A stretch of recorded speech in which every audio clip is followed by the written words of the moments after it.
We're live. Stage is yours, Alex. All right. Well, good evening, good afternoon, or good morning, depending upon where you're joining us from. Today is the official day of this polyglot debate. The panel is here.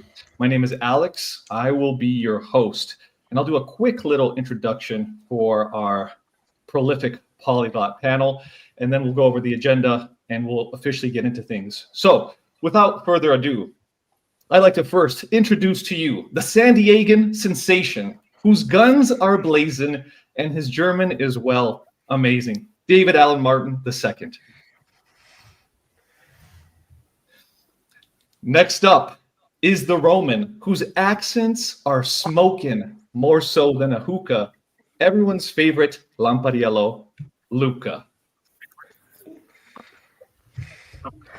And following up is the one who never had a philological master plan, and yet today is considered the UK's most multilingual man, Richard Simcott. Hello. And last but not least is the Milanese beast, or the Milanese mad scientist, who rules over languages, interpretation, and translation with a gentle fist, Stefano Suigo. Hi, guys. Hi, everyone. All right, so now that you know our panel, we'll go over the agenda for today, which is we'll get to introduce, learn more about these individual guests in just a moment. Then we'll warm them up with some gentle questions to get these argumentative juices going. After that, we're gonna have a debate about some of the most hot topic issues within language learning, from how much grammar do you have to study deliberately to are native accents that important, and maybe even how to learn multiple languages at the same time. And then the final 30 to 45 minutes of today's session will be dedicated to you, the audience, and your burning questions. So type them in the chat. I'll keep track of them. But without further ado, ladies and gentlemen, let's get to know our panel here. And we will start with our lovely, handsome devil from Germany, Mr. David Allen Martin. Please tell us, who are you? What are you actively learning? Which languages? And a fun fact about your learning process. Sure. So first of all, thank you, Alex, for doing that wonderful presentation, introduction. I am in Germany, but I'm not from Germany. I'm from San Diego, California, as you already said. But I've been living in Germany for the past 20 years. I am a translator of primarily German, Spanish, and English. I'm a language teacher and generally just somebody who's really interested in helping people to learn languages faster. I myself am currently improving my Polish because I'm going to be meeting up with two of these beautiful gentlemen next week in Krakow in Poland.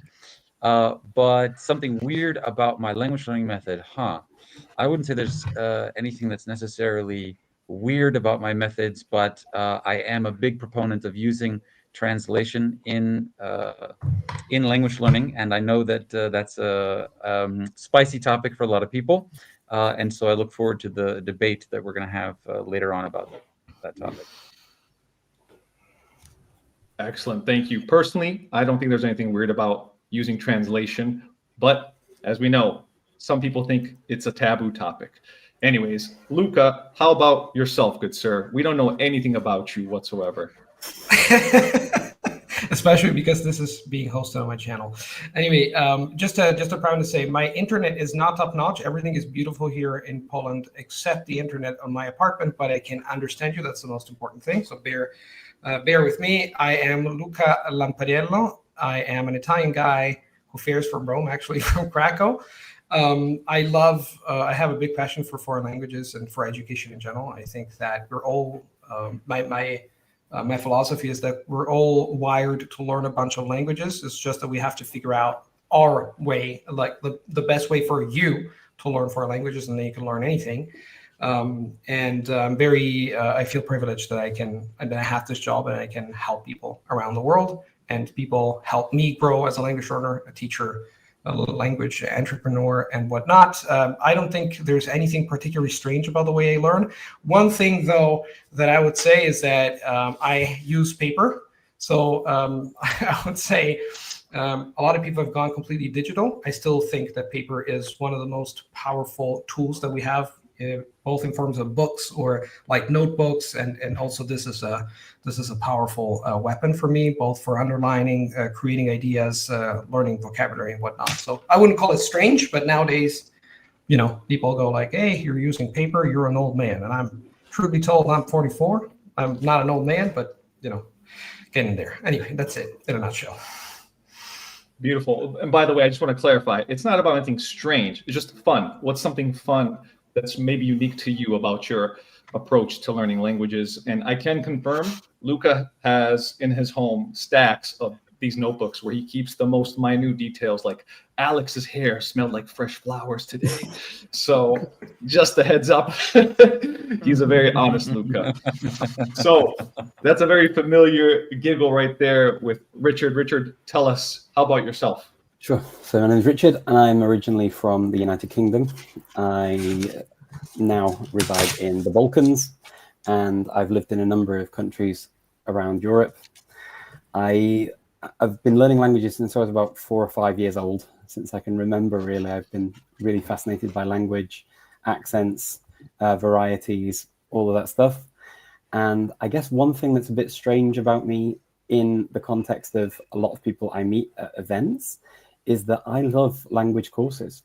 And I have studied over 50 languages in my life, and at least 40 of them or more I've studied on official courses with universities, with institutions, and from my degree, which is in combined languages in French, Spanish, Italian, and Portuguese, to doing credits at university in Sweden, and also doing an advanced diploma in Czech studies in Prague.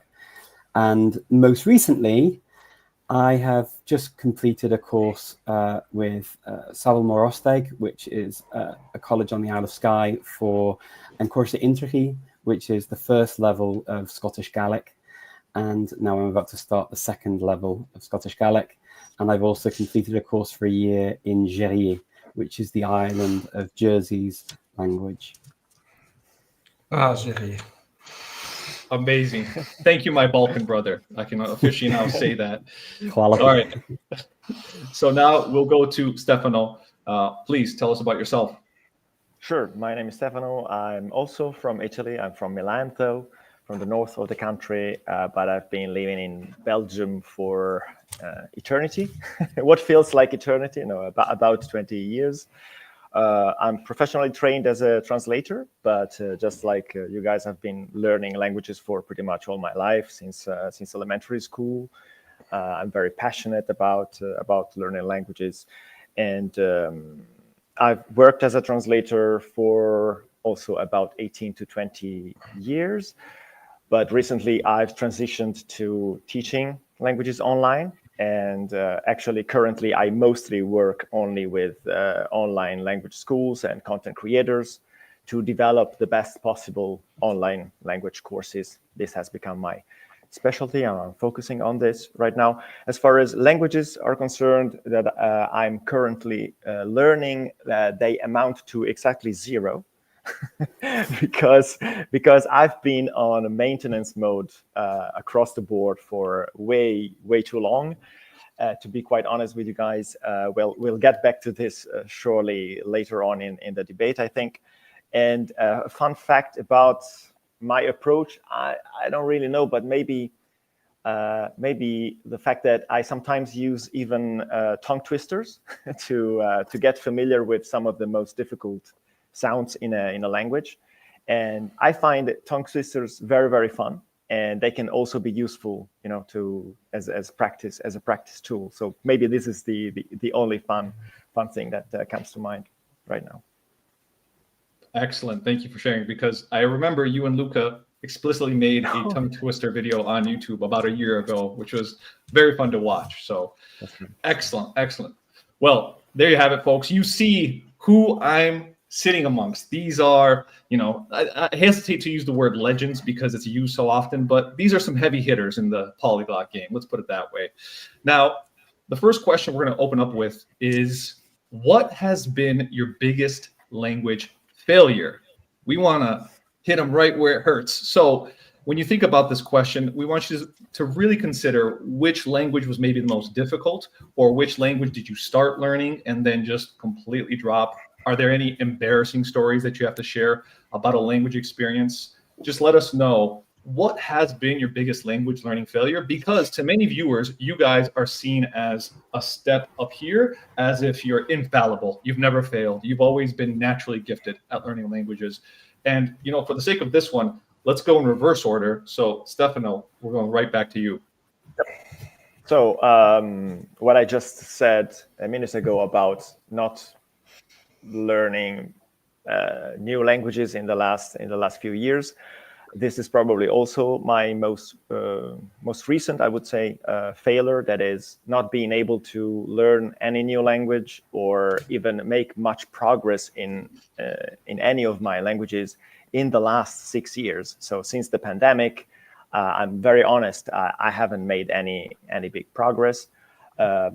There's a thing called life that has gotten in the way, we could say. You know, I mean, work and family commitments, many people have those, so that's not really the point. But other things like other interests getting in the way.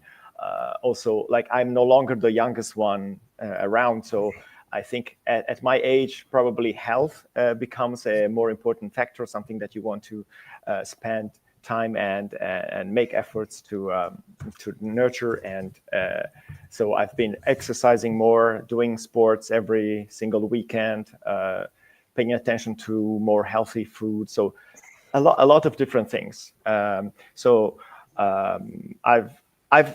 did try to learn a new language last year.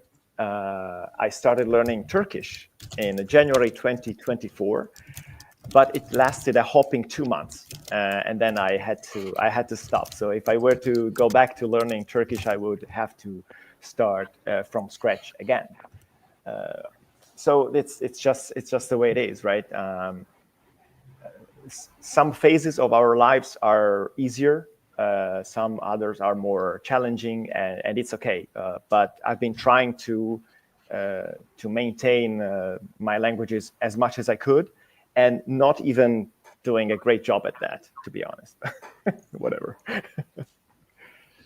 No, you're doing excellent. I think you're someone who's very relatable, because as a father of children as well, it can get difficult to squeeze language learning, especially if you are a casual language learner, into your daily life. So thank you for the openness and the honesty there about, hey, these last few years haven't been the greatest in terms of actually learning languages.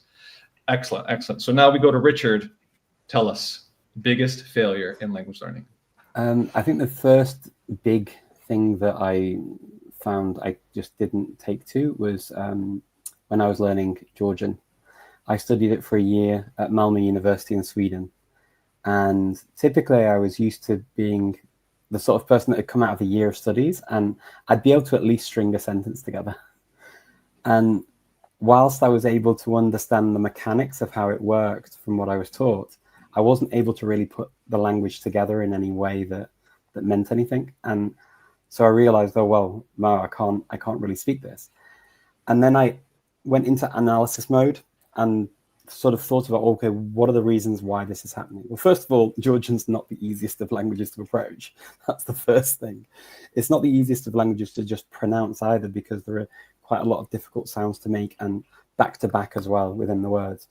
But also, the other factor was I didn't ever hear Georgian. I'd never actually met a Georgian speaker at that point. And I think it's really important when you have these moments in your life where you don't succeed in something you set out to do in the beginning, or it doesn't turn out the way you expected it to turn out, to really look inwards and think, okay, well, what are the reasons for that? Is it just down to me? Or is it also down to the fact that, it's not really a fit for my life? And so I had to agree that was what it was.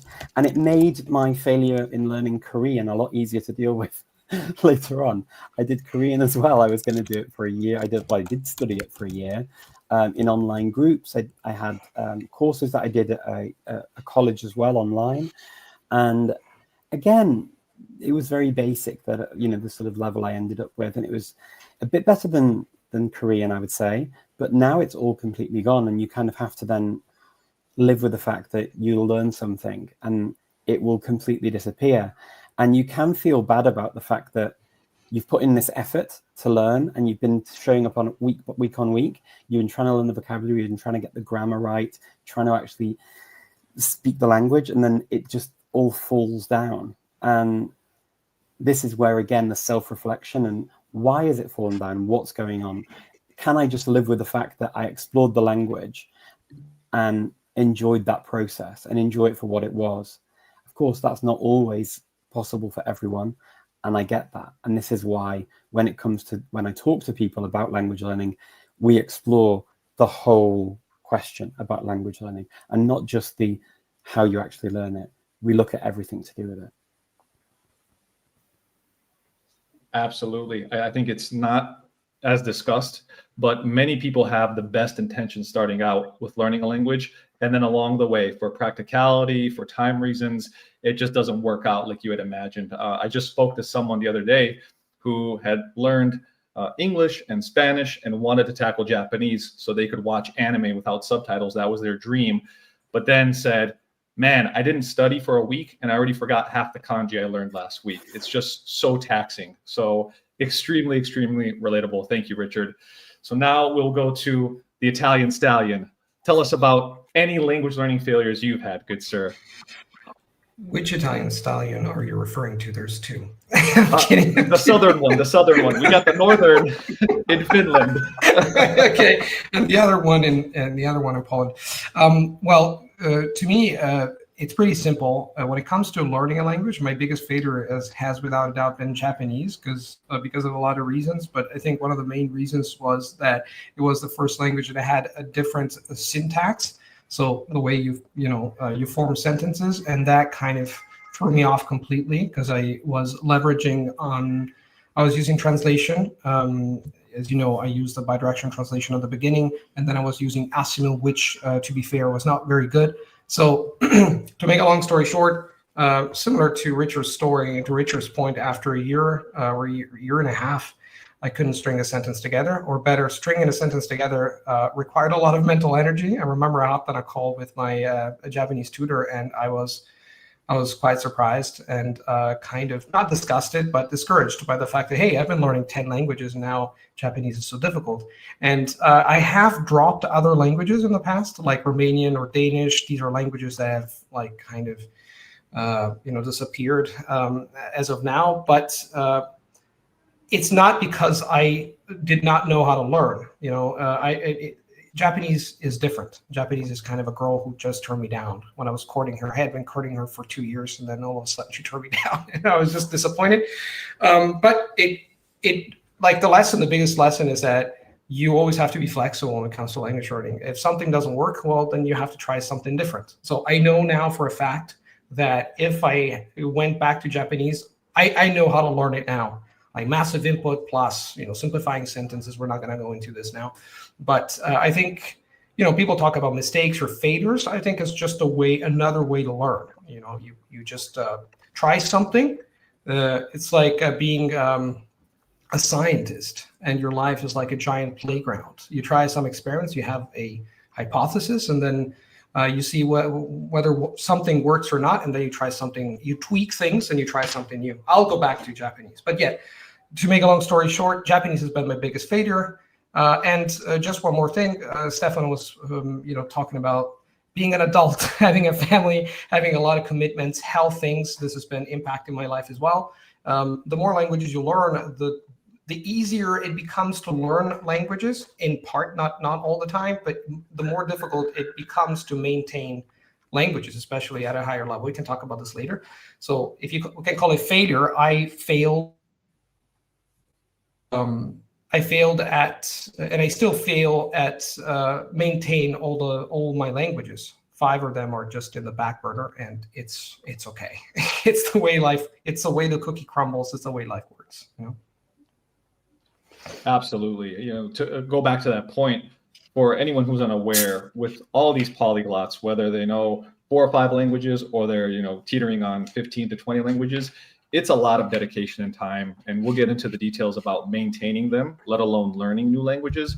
But folks, do not feel bad if you feel like you've neglected your languages, because it's just a reality. Even Luca, who is super fascinated by languages, I see him struggle, especially in the past couple of years, with maintaining that same burning passion and that same systematic approach to learning languages. So thank you, Luca. And now, David, tell us your biggest language learning failure.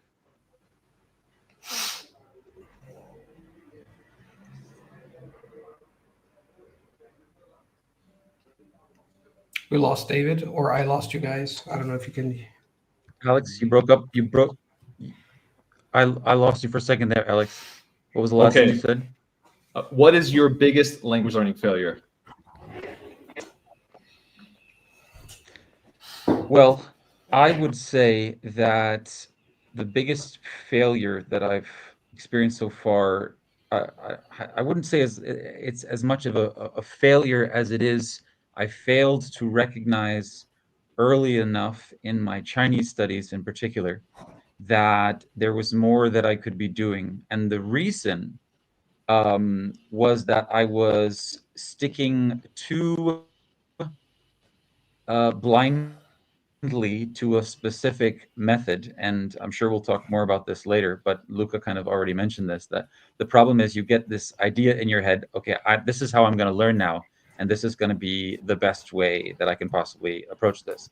With Chinese in particular, and I know this is actually getting more popular now, it was the ALG, or Automatic Language Growth, which was originally created for Americans who were stationed in Thailand to help them to learn Thai faster. I'm sure you guys have all heard of ALG, and it's becoming more popular because of a certain Spanish learning program, I think. Anyway, this was 10 years ago, 15 years ago.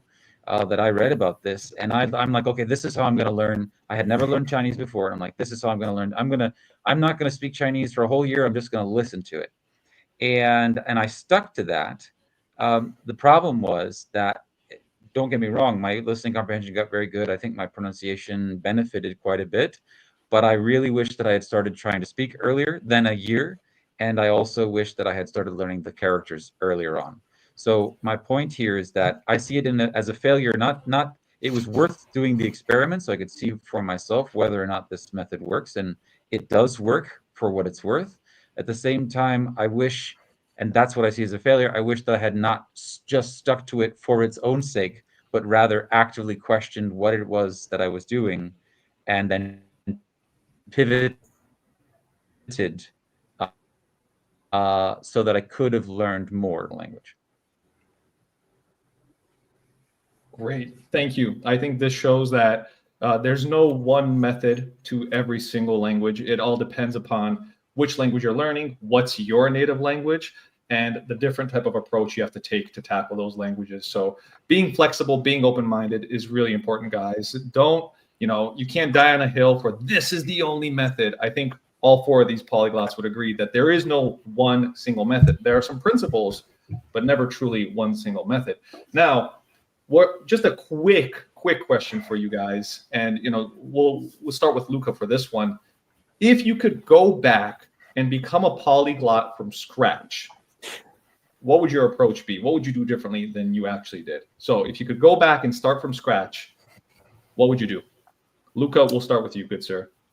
The thing I would do would be to get more input, as far as I'm concerned, because I started, for example, at school, in middle school, I was doing a lot of extra drill, like grammar drills and this stuff. Now, I know for a fact that input is one of the most important things, and that's what I would change.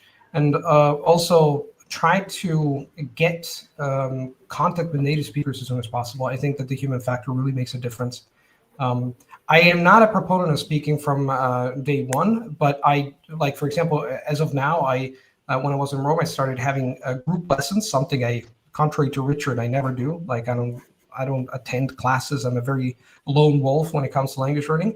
Or either I have conversations, for example, with a tutor a year or even 2 years after starting to learn the language. But I have to say that in the case of Turkish, I've been learning the language. I started learning in January 2024, but I really started learning the language seriously this year. And I started attending these classes. And I have to say that having like a real person in front of you and talking makes it a completely, like, it completely changes your experience from an emotional standpoint. It's just you absorb the language much better. Of course, it's not always easy to have a person, like, especially if you live in the United States or in Australia. Hey, I'm gonna find a Greek guy, I'm gonna talk to him face to face. It's difficult, but that's what I would do if I could go back in time. I would try to seek,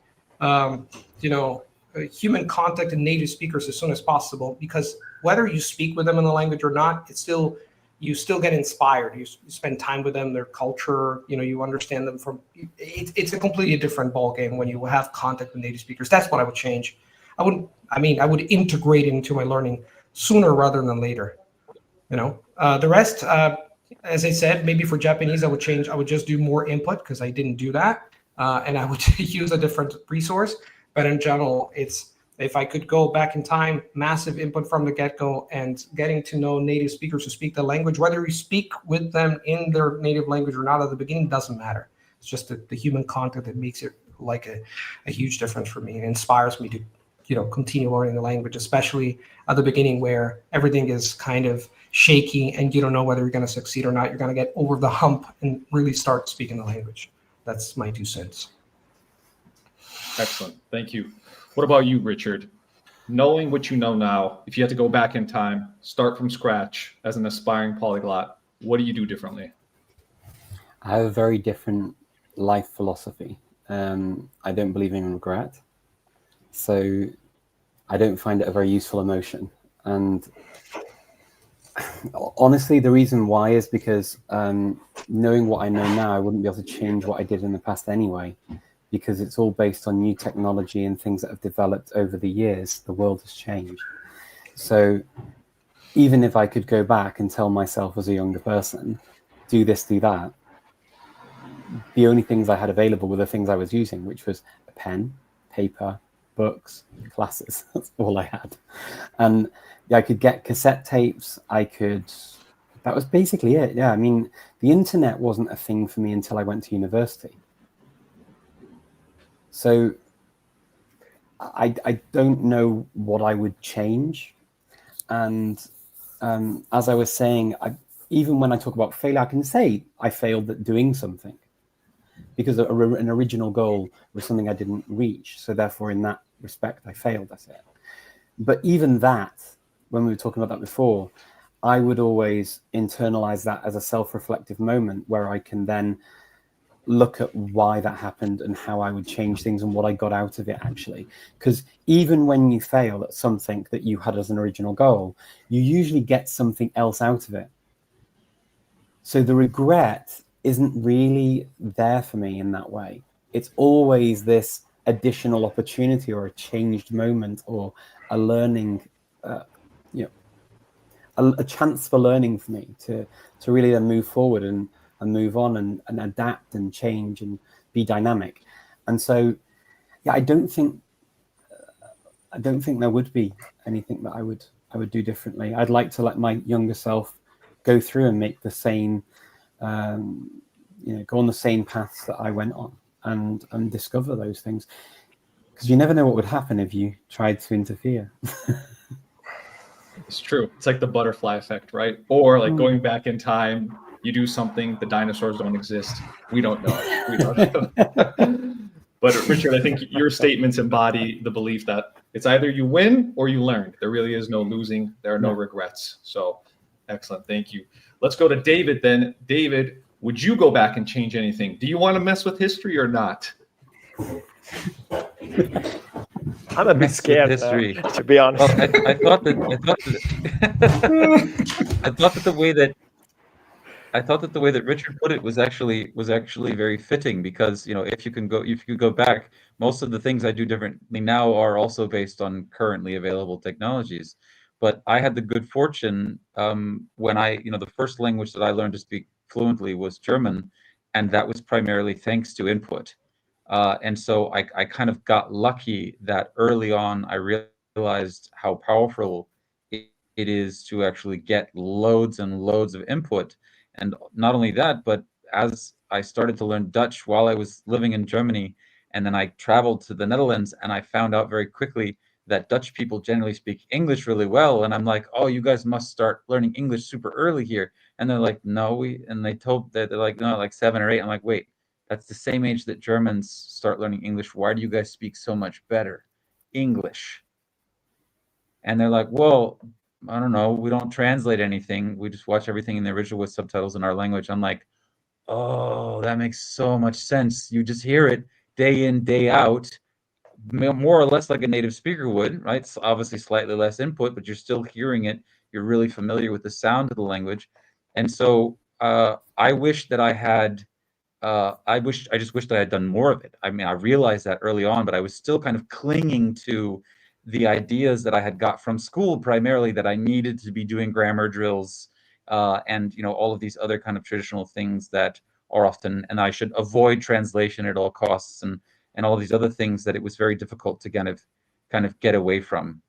So I have to agree with Luca there that I wish that I had gone ahead and gotten more input and also started kind of developing more methods out from that input heavy kind of approach earlier on. Excellent. So that means we have 2 in the camp of more exposure, more input. We have an individual, no regrets whatsoever. Let's do it all over again. And now, Stefano, we'd like to know, what's your take? I do have a small regret, but now I fear going back and changing things because the world might explode because of what Richard was talking about. Jokes apart, if I could go back in time, the only thing that I would change would probably be to focus a little bit less on the written language, like textbook language, and try and look for how people actually use the language in everyday life much earlier. This is something that I maybe I couldn't do in the early days because of the same reason that Richard mentioned, which is the technology was completely different when I started learning languages. We only had textbooks and tapes and sometimes CDs. Wow. But still, I do think that I focused a little bit too much on textbook language, like textbook Japanese, for example, that is really different from the way that people actually speak the language. Same thing with Finnish, of course. When I learned Finnish, I learned the written version of Finnish, but spoken Finnish is almost completely different, not as much as Japanese, but still. So I had to kind of relearn Finnish, relearn Japanese to actually get a grip on how people were using the language and to be able to understand and to function, to communicate with people, because I was like a written book. You know, I was talking like a written book, and this just wouldn't work. So if possible, I would start looking for how people really speak the language much earlier in my language learning process. You know, that makes a lot of sense, because I think of it this way: like, if someone is learning English and the only thing they're exposed to are like 1950s gangsters movies, and like, hey there, buddy, yeah, better watch out there. Oh yeah, you know, they start talking like that when it's not spoken like that whatsoever today, it would be quite jarring for them. So interesting. So you guys see the polyglots here have very different experiences, maybe some similar mindsets, but obviously, hopefully you guys are relating to what's being said. So now we're going to move into a more personal topic in terms of what is your actual approach to learning and maintaining multiple languages? What specifically would you do to learn a language? And then how do you actively manage the languages you do know? Does anyone want to answer this one first? Is there? Yeah, oh, let's go to Mr. Lampariello. Mr. Lampariello, the Italian stallion. Comments fun. Oh my God. Anyway, so this is a very broad question. Like, how do you learn languages? How do you maintain languages? I don't know how much time we have, but there's 4 of us, so it's going to take forever. I can tell you, to make a long story short, very short, is that my approach to language learning is the following. I start For 3 to 4 months, it's always the same kind of approach, but I tweak it depending on the language. But basically, it works like this. For the first 3 to 4 months, I get one book, which is normally Asimil, and I use my bidirectional translation, which is a way to actually use that language learning material for beginners as a tool to get a foundation of the language. Then I move on to using podcasts and videos. I create my own podcast nowadays, which is amazing, like ad hoc personalized podcast with Notebook LM, and it's amazing what you can do with today's technology. And I also find, of course, podcasts out there. To give an example, with Turkish now, I'm using both Easy Turkish and my own personalized podcast created by, once again, through Notebook LM. I use videos. That's the intermediate phase. And I use that massively for like a year, maybe even 2 years. And I get to a level, and then I start speaking with a tutor. Then I get to a level more or less that is, B1, B2. And then I start reading a lot of books, watching documentaries, watching Netflix, or doing all the things that native speakers do in order to get to the upper echelons of language learning. This is a very simplified version of what I do. But the bottom line is that I consider language learning that unfolds along these 3 phases. And this is also consistent with cognitive science and what they say about skill acquisition. There's normally 3 phases in acquiring any skill. It works for me. I've been tweaking it over the last 34 years. And then depending on the language, every language has different features. So you have to adapt to your strategy. The principles are the same, but the way I adapt my strategies are different. What I would like to add here, because we're in this like polyglot panel, is that with age and experience, I figured out the principles stay the same or universal, but the way you approach languages is really, really different, and it depends on the individual. Just an example, Richard is a very accomplished polyglot. David is also an accomplished polyglot. Stefano is the same. We all have very different approaches. Richard does things I would never do. I do things Richard would never do at the beginning. I still remember when I showed him, like, very enthusiastically my BDT translation method. He goes like, "Look, I would never do anything like this. Sorry." He said he prefaced this with, "Sorry, look, but I would never do anything like this."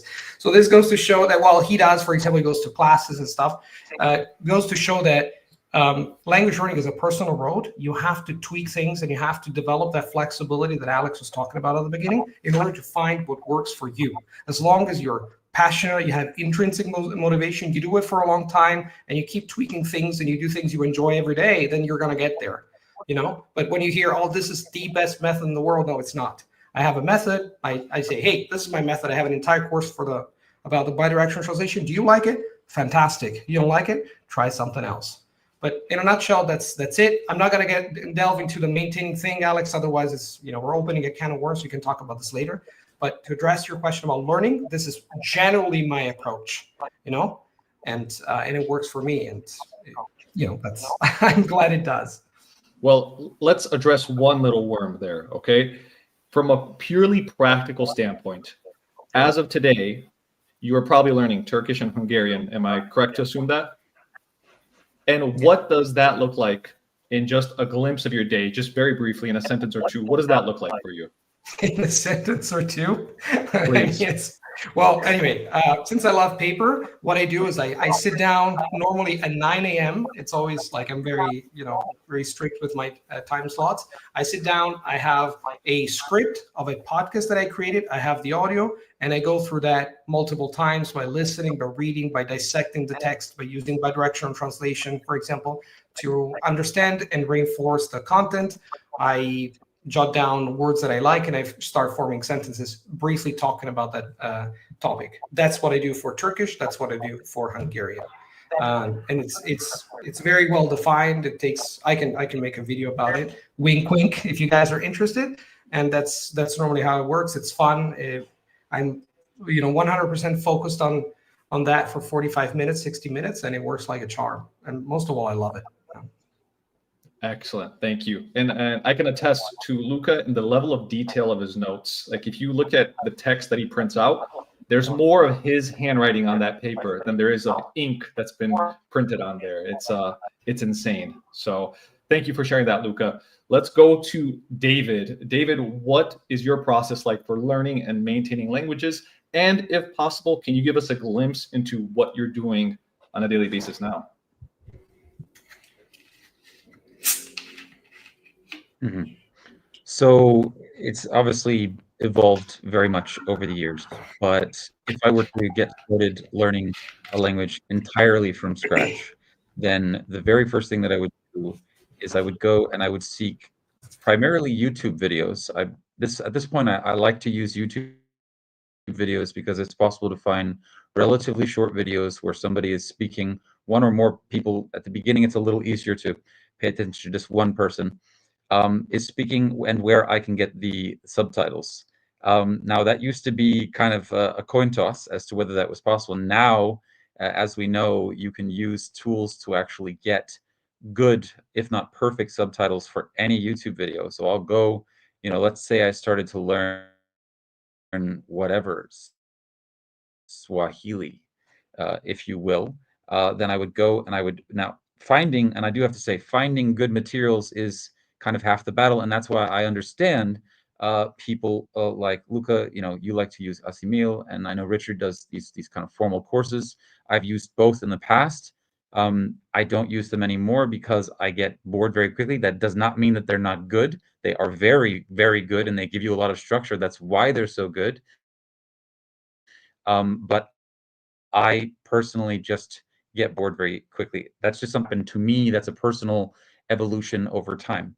And then I would essentially bilingualize using primarily a tool that I developed. But obviously you can use AI in various ways to get translations of the material. And then I would listen to the Swahili video and read bilingually at the same time until I'm so familiar with the material that I don't need the translation anymore. I don't need the text anymore. Then I put that video, I'll actually extract it as an audio, put it on a playlist, and the next day I'll keep going. Depends on the length of the video. If it's quite a long video, I might take multiple days, but I'll do the same thing with the next video and listen to the video that I already analyzed and translated and familiarized myself with, essentially on repeat, until my initial goal is always to be able to understand 1 solid hour of content. And that's what I start with. And then once I can understand a solid hour of content, I start to do everything else. I start to take a little bit of a look at the grammar.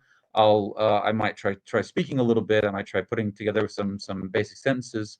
But until I can understand that hour of content, I don't really do anything else. I just try to familiarize myself and get to the point where I'm actually able to understand. Yeah, that's the nutshell.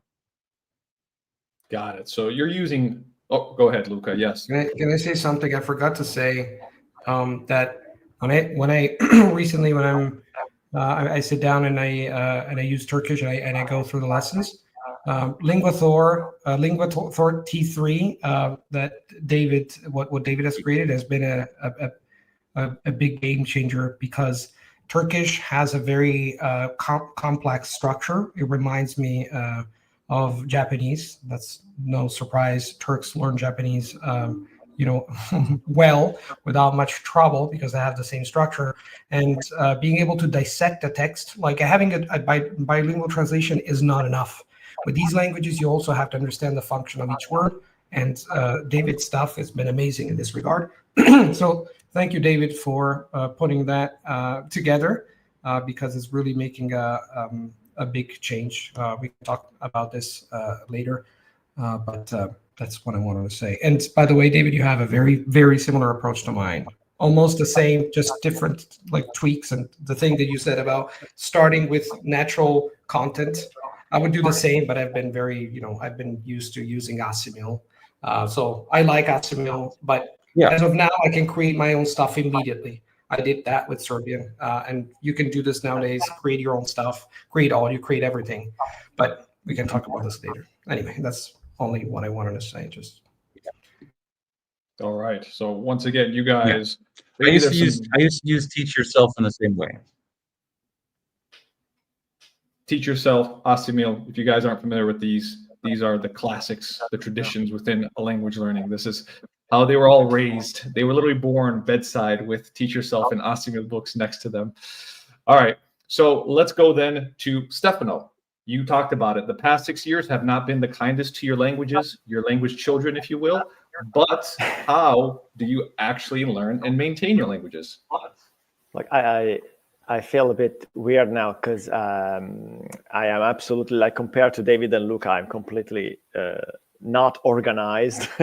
I don't have a true method. Every single language for me has been a different story, to be quite honest. I learned Finnish starting with grammar and grammar only, and then developing the other skills afterwards. When I approached Mandarin Chinese, I started from pronunciation, and I only learned the pronunciation and then moved on to taking a course in a class, something like that.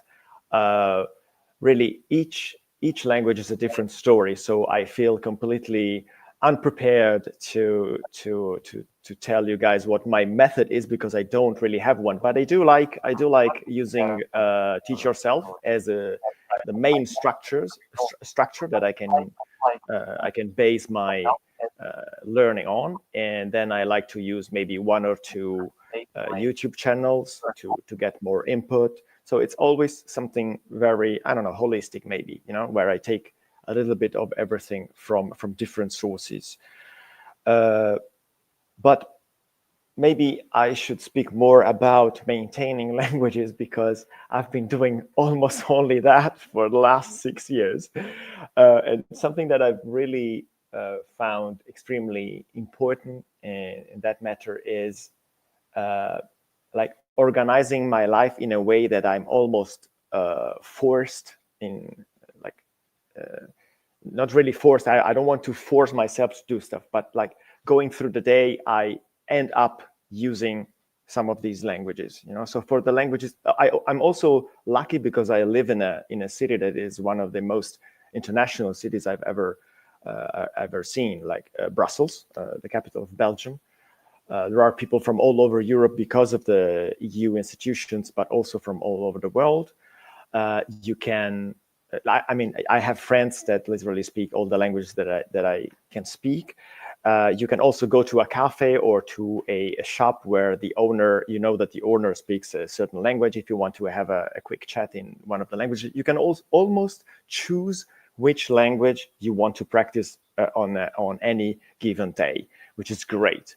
But for the languages that I cannot maintain through just going through my day, through my work, and the ones spoken in my family, etc., you need to make the extra effort, right? So for those, such as Japanese or Romanian, when I'm organized enough to do that, I try to look for opportunities to just have simple conversations, maybe with tutors or language exchanges. I have a good Icelandic friend. I do tandem with him. We meet once a week, and we do some Icelandic on 1 week and some Italian on the following week, and that's great to maintain my poor Icelandic. So I've tried to organize my life in such a way that I bump into lots of languages. I'm kind of forced to use them, thanks to my job as well, of course. I'm lucky enough for that. But also, you also have to make the extra effort for the languages that you wouldn't be able to practice in any way. And that's been possible through the internet, of course.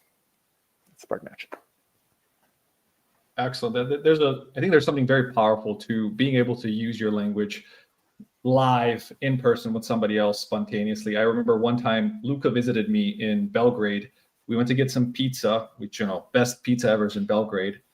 And in the stand, I heard someone talking, and all of a sudden it's Spanish. And I'm like, oh my gosh. And it was a Chilango, a person from Mexico City.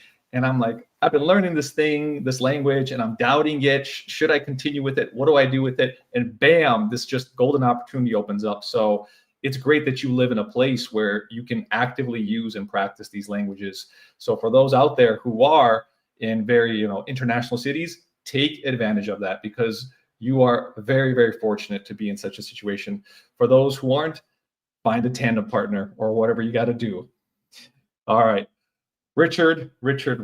What about you, good sir? We've gone from the ultra-structured Luca and David to the not-so-structured Stefano. And now we want to see what's your process for learning and maintaining multiple languages. Well, for learning, I mean, I talked about it before. Obviously, I like courses. I like. I've used also I've used Ask the Meal, I've used Teach Yourself, I've used Colloquial. In fact, one of my teachers at university, he wrote the Colloquial Swedish book, and we used that as our first year of Swedish at university. And he supplemented the entire book with lots of other resources, and then we moved on to other materials following that. So what that did is it gave me this really good foundation on how to use these courses and why, and how sort of the mythology as to why they're put together in a specific way.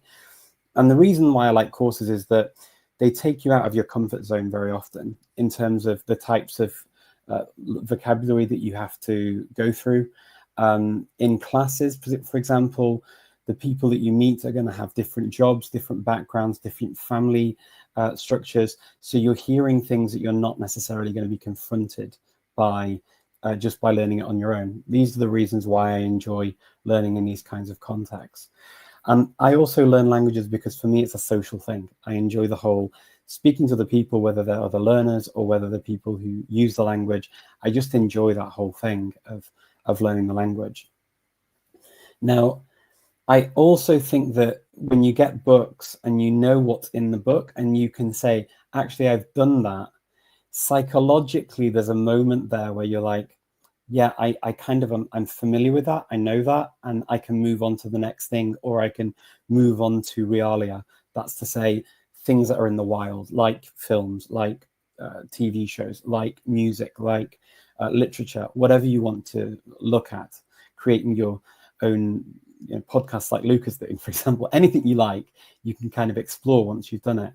And it gives you that nice basis where you feel, okay, actually, I've got this base. I can move from there to then do other things.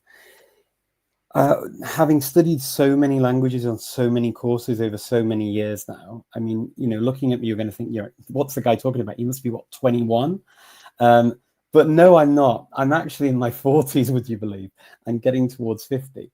But before I tell you my beauty routine and how I remain so youthful, allow me to just say that one of the things that's a byproduct of this whole experience has been knowing when to let go.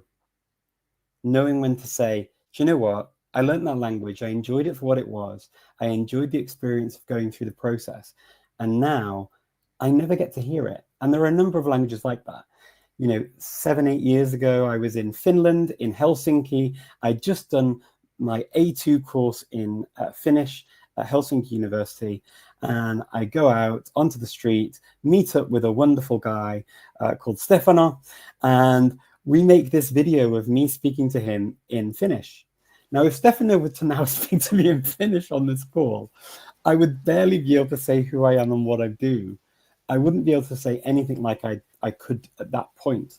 At that point, my Finnish was kind of this basic conversational Finnish to be able to get around town and survive, basically. So why did I stop with Finnish? Well, in the Balkans, strangely enough, we don't have many Finns going around. The only Finns you're going to see are in the sea, Ohrid Lake, and they're ones you want to stay away from because they tend to bite. So that's the only thing that the only place you see Finns. So don't go in the water and don't go near the Finns. Stay away. And that was really a template that I took on board for the rest of my life since then, is I'm going to come across languages that I will enjoy for the time and then leave. And I tend to not worry about it.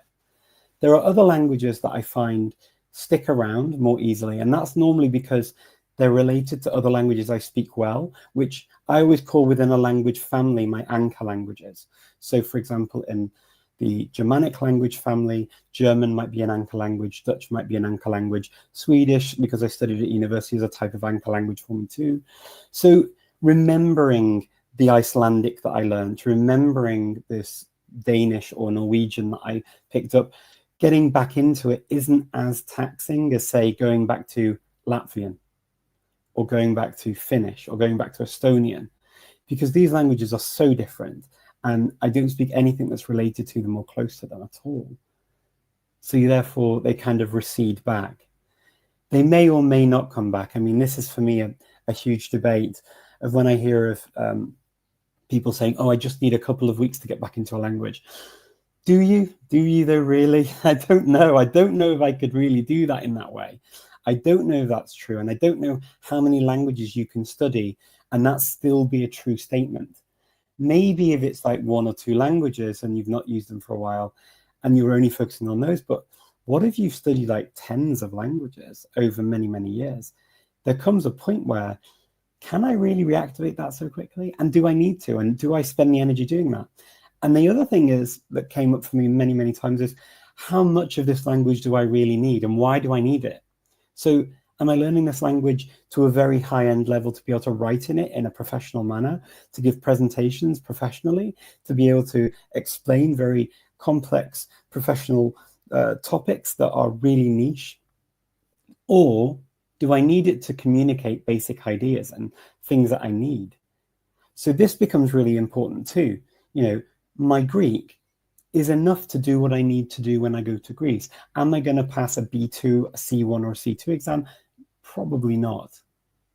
Do I need to? Also probably not.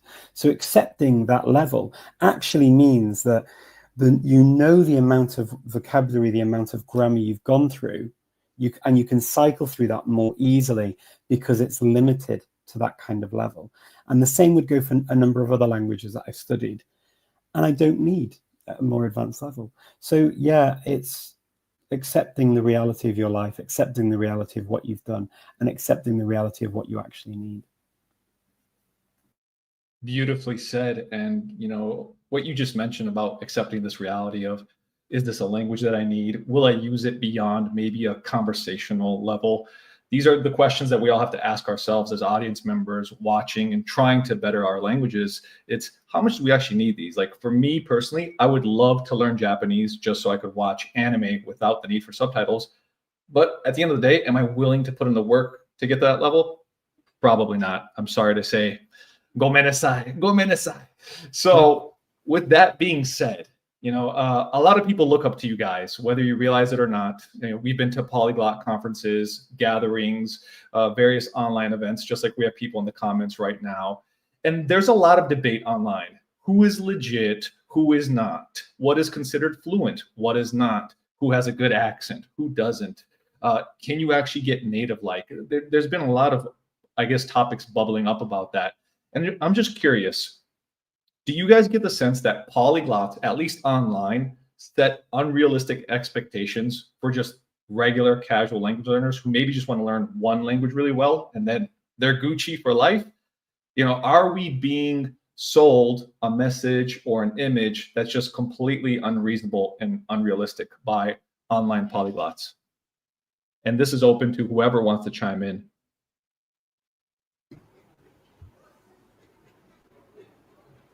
Yes, please, the Southern Italian stallion. Can you guys hear me? I hope you can, because let's see if you're breaking up. I cannot hear you guys, but maybe you can. Yes, we can.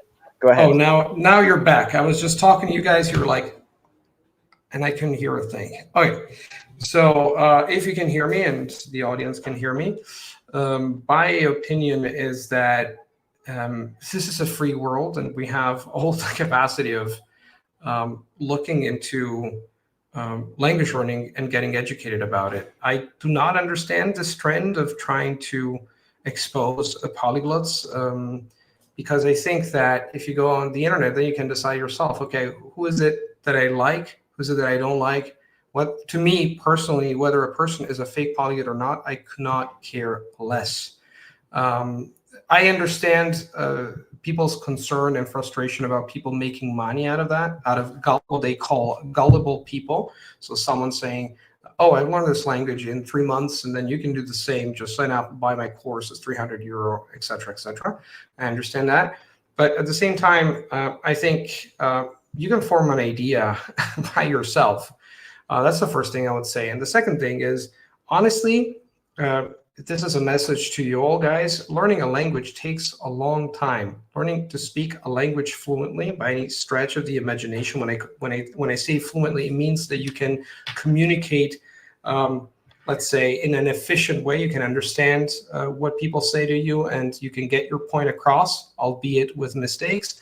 Let's say, if in order to reach a B2 level in any language, you need time. Whether it's 1 year, 2 years, or 3 years, we're talking hours, we're talking weeks, months, years.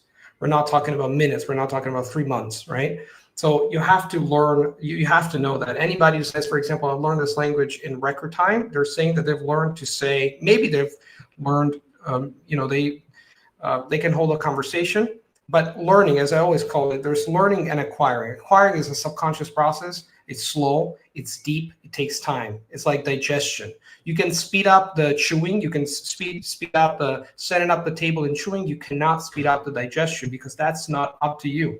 It's up to your stomach. The same thing, language learning or language acquisition takes a long time. If you know that, you can filter all the BS out there, and then you can decide yourself, okay, what is it that, is this person, inspirational? I think you can learn from anybody, even the worst individuals on the internet, even the worst individuals in your life. There's always a lesson to learn. So in a nutshell, I think this thing, whether a polyglot is fake or real, ultimately does not matter. I think all of you should take something from whoever you watch on YouTube, and even the most negative people or the delusional individuals. I've made a video recently about Ziad Fazad, has a lesson to teach. You can learn, you can draw lessons from everything. The lesson I've learned myself from watching that infamous video with Ziad on this show is be humble, because language learning is a humbling experience. So these are like, and then fake polyglots. This is entertaining. It's a lot of controversy or controversy, depending whether you speak British English or American English. Ultimately, it doesn't matter. It doesn't matter to me. The things that bother me are more like something said in forums about, for example, me personally, about my courses being copied by someone else, which kind of bothered me, and I think that's unfair. But for the rest, when it comes to fake polyglots or not, everybody has got something to teach, in one way or another, and you can make your own idea of from whom you want to learn, who's good, who's not. Well, let me tell you, language learning takes time. That's it. Language acquisition takes a long time. That's it. Can I draw a parallel here? I said it, yeah. So I'd like to draw a parallel here with with learning to play musical instruments, because we were talking about unrealistic expectations, right? So if you want to learn to play the chords on your old guitar, and you want to start doing that, and you see someone who is already able to play 6 or 7 different instruments, and if they tell you, yeah, I learned all of them in 7 days or even in 3 weeks, that sets a lot of unrealistic expectations on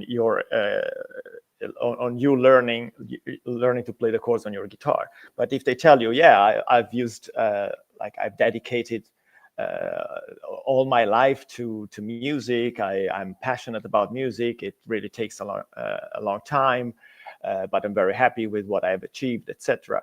That's a completely okay expectation. So the problem is, I think, not with people who tell you, oh, I've learned X, like a few languages over my whole life, like 20, 30, or even 40 years. The problem is if I were to tell you I've done it in 2 months.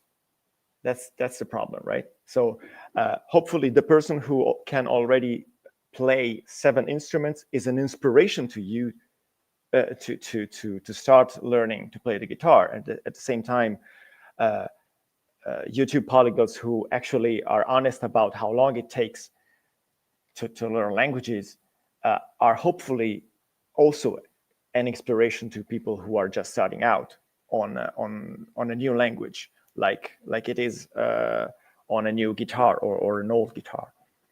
that's my 2 cents. So allow me to play the devil's advocate here. Oh, go ahead, David. I'm sorry.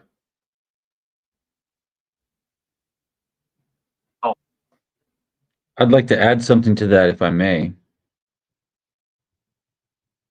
Yeah. Can you guys hear me okay? Yeah. Because it was a little choppy just now. Yep. Okay. Go ahead, good sir. Stefano, I love the comparison that you draw to playing music, in particular because I actually witnessed firsthand my brother learning to play the guitar, and now he can play these pieces that are incredibly complex and super fast, and it sounds amazing. And of course, he could just claim, "Oh yeah, well, I learned to play that in a week." But no, over a period of months, this was many years ago, but over a period of months, every single day, I heard him. I heard him play one note, then 1, 2, then 1, 2, 3, then 1, 2, 3, 4. Then he'd practice that 100 times.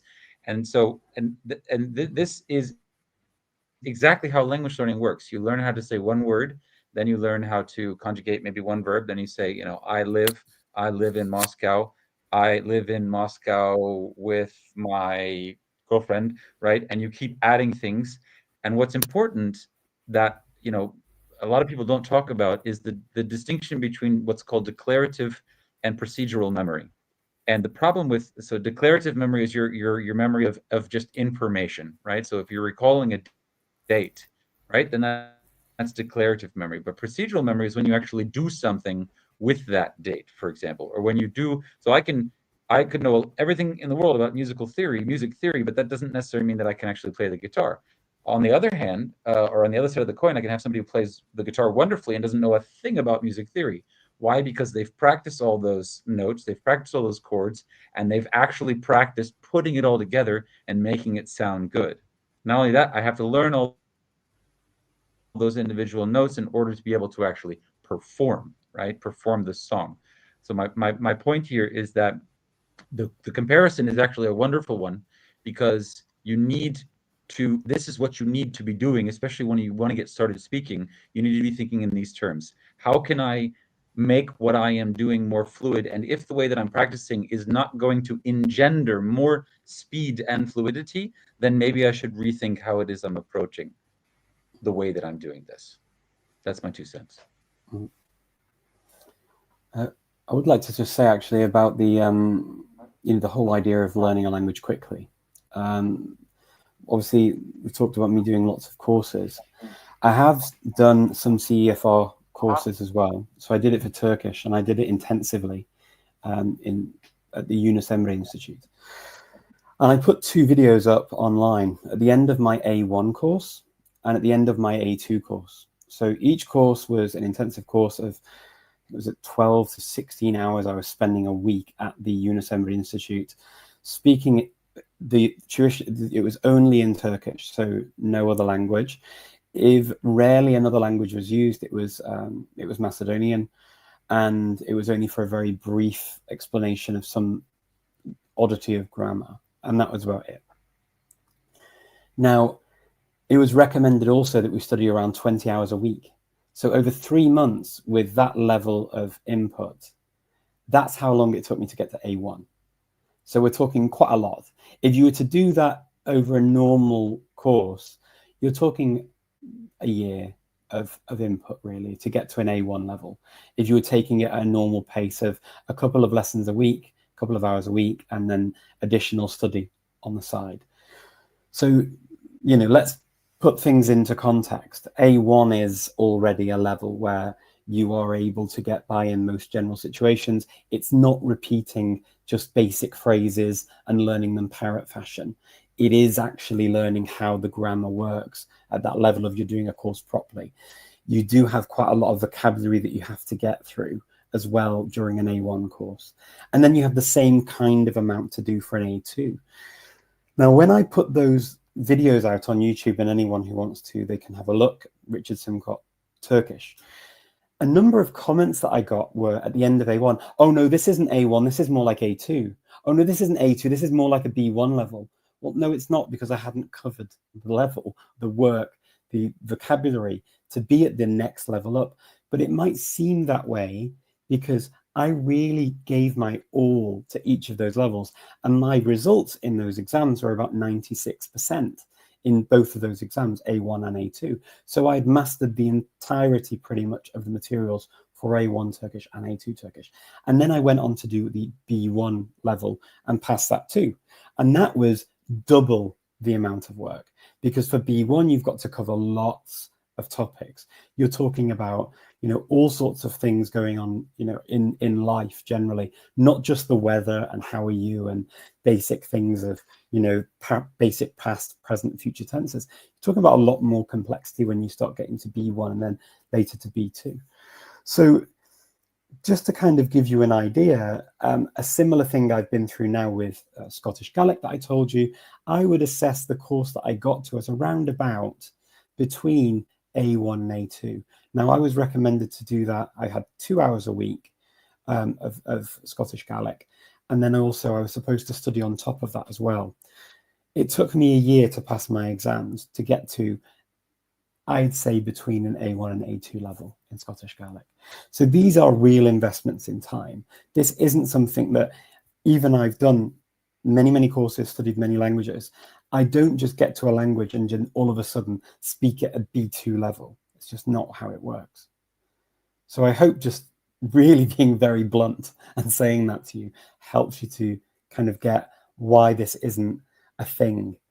And the only time it can feel like it's a thing is when somebody online, potentially a polyglot, somebody who's studied related languages, takes on a language from the same language family, and you can almost play at being this B2 or more advanced level, because you can access the elements of grammar that you've already seen and can draw the parallels very quickly and get how it works, because your understanding of the language is already pretty much there, just from passive listening in a relatively short amount of time. But generally speaking, to learn a language, even as a polyglot, takes time. I think all four of you have echoed that sentiment, that it takes time. And I'm reminded of a quote that says, what you practice in private, you're rewarded for in public. So I'm sure each one of these polyglots here has spent a bunch, you know, an endless amount of time learning their languages.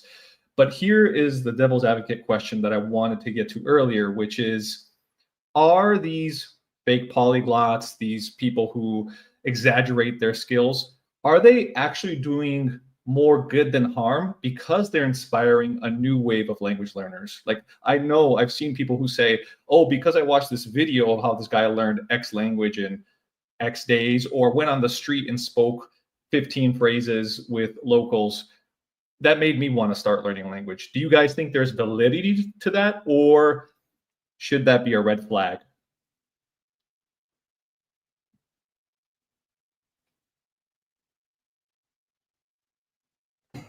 I can start on that one. I think honestly, I think any motivation is good motivation. There's no such thing as bad motivation. And in that sense, even if somebody is, let's just say, laying it on thick, if they actually manage to motivate you, because most people struggle with motivation. Motivation is the number one thing that people struggle with. So if someone manages to motivate you, then they've done you a solid, as we say, and that is something to be appreciated. But the problem is that the greatest benefits, or rather the greatest results, are reaped from motivation over time.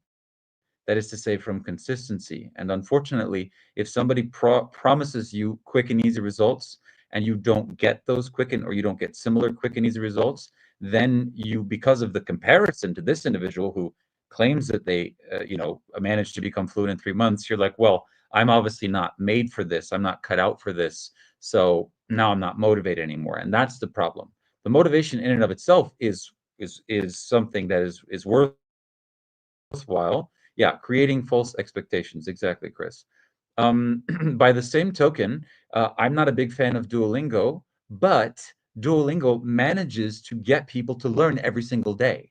And that in and of itself makes Duolingo gold in my book. You're not going to learn a language to a high level with Duolingo, but if it gets you to do those Japanese reps every single day, then it's awesome in my book, because this is where anything I'm is going to better disagree.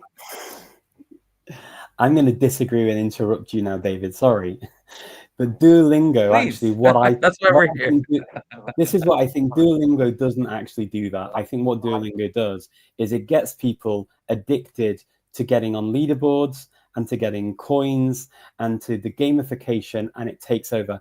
I just met too many people who have been on Duolingo for 5 years and still can't string a sentence together that makes any sense. And there are people for sure who what you said is true. They have gone through and I have met those people too, but the vast majority of people that I come across, it's just utter fluff, and it just takes up and sucks their time and their energy, and they're more disappointed that they're not learning things. And I would also say that that's akin to this issue with people pretending or saying that they've learned the language quickly. I've also met enough people now to say that, yes, while it could motivate a few, actually does have quite a negative impact on a number of other people, because they feel that they're stupid, that they're not able to do what this person's doing, and why can't I do it if they're doing it? And it's these false expectations about language learning. Sorry to interrupt you there, but I needed to step on that, and I'm happy for you to come back to please. I mean, we agree. I actually agree with that, which is why I said I'm not a fan of Duolingo. I just think that those individuals, if they didn't use Duolingo, they might not actually do anything at all. That was all I meant. Anything is better than nothing, but I agree with you that if you get addicted to doing something that's not actually going to help you long term, then that's not a good thing. Yeah. We'll still be friends after this. Can I say something? Can I just chime in? Me too. I want to chime in. This is getting spicy. I just wanted to add my 2 cents. I think what David said is not in contradiction with what Richard said, meaning you can get motivated by doing something, right? But at the same time, I think that we all agree, or, I don't know what Stefano is going to say, but I've really never used Duolingo. I used it a little bit, but the reality is really simple. Duolingo, if Duolingo is the icing on the cake, saying you spend, say, 45 minutes doing this listening and reading, which is called acquisition rich in Stephen Krashen's language, and it's the icing on the cake, okay, I've got to do 5 minutes of Duolingo, that's great. The problem is we have limited time. We have, maybe as adults, we have a lot of commitments and whatnot. So if we have, say, 30 minutes to spend time on language learning, then your time is well spent, better spent on acquisition-rich activities such as listening to a podcast or reading a transcript or watching a video with subtitles. And if Duolingo is the only thing you do, then that's where you got a problem, because not being acquisition-rich, you can spend maybe 200 hours on Duolingo, and the result is that you can't literally string a sentence together because it's not conducive to actual learning and acquiring a language. So I think we all agree. I don't know what Stefan is going to say. Maybe Stefan is the biggest Duolingo fan currently in Finland, but we're gonna know about it now. No way.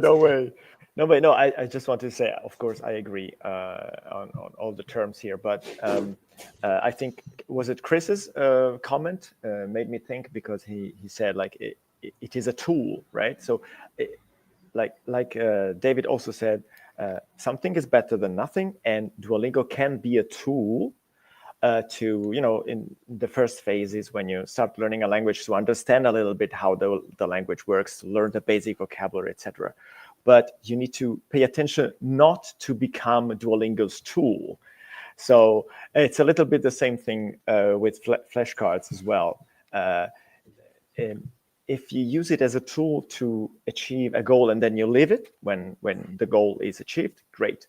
But if you become its slave, you become the tool, and Duolingo uses you for other things, basically money, etc. That's a big problem, and you can't free yourself anymore, because you have your streak that you want to keep, and it's all conceived for that. That's exactly what it is there for. So be careful with Duolingo. Use it as a tool, but be careful not to be used as a tool by it. That's it. Oof, loved it. Love the emotions this brought up, because this is what we're here for. You know, as they say in Gladiator, are you not entertained? So let's keep the ball rolling, and let's go to Luca's favorite method of acquiring vocabulary. Gentlemen, flashcards, friend or foe? You caught me off guard there. Okay, I made a video about flashcards, and I think we might disagree with David, for example. But the reality is that, again, I think flashcards are a great tool if they're the icing on the cake. Meaning, if you spend your time, say you have 1 hour, right, to go through a podcast, you listen to it, you read and listen, or whatever. It can be a video, something meaningful, something acquisition rich, like some acquisition rich activity. And on top of that, you spend 5 minutes or 10 minutes, or maybe even 15 minutes, depending on how long your actual acquisition rich activity is. That's not a bad thing, actually, because you're doing spaced repetition. There's a reason why Anki flashcards work. They're based upon science. Ebbinghaus is this German psychologist who found out about the forgetting curve, and it's all embedded in there. So it's not a bad thing per se. It's just I've never used it, and I think that, again, going back to the concept of you have 1 hour, then I prefer spending that 1 hour just doing listening and reading, and even writing words. For example, highlighting words, writing some of the most meaningful terms that I find there, stumble upon, and form my own sentences, feed it to ChatGPT, create a story. I don't use flashcards. I'm not saying they're necessarily bad. I'm just saying if you use them, Duolingo, flashcards, or whatnot, that should be the last thing you do. When you plan your day, when it comes to learning languages, my simple piece of advice is spend time listening to the language. Whether you just listen to the language, whether you just listen or read, whether you just watch something, that is the most meaningful thing that you want to do. The rest is, the icing on the cake, the cherry on top, whatever you want to call it. But so the bottom line is, I don't dislike. I don't think that flashcards are bad, or Anki or whatever. They can actually be very good tools to reinforce your learning. I don't use them, but if you want to use them, make that the icing on the cake, the cherry on top, whatever. That's it.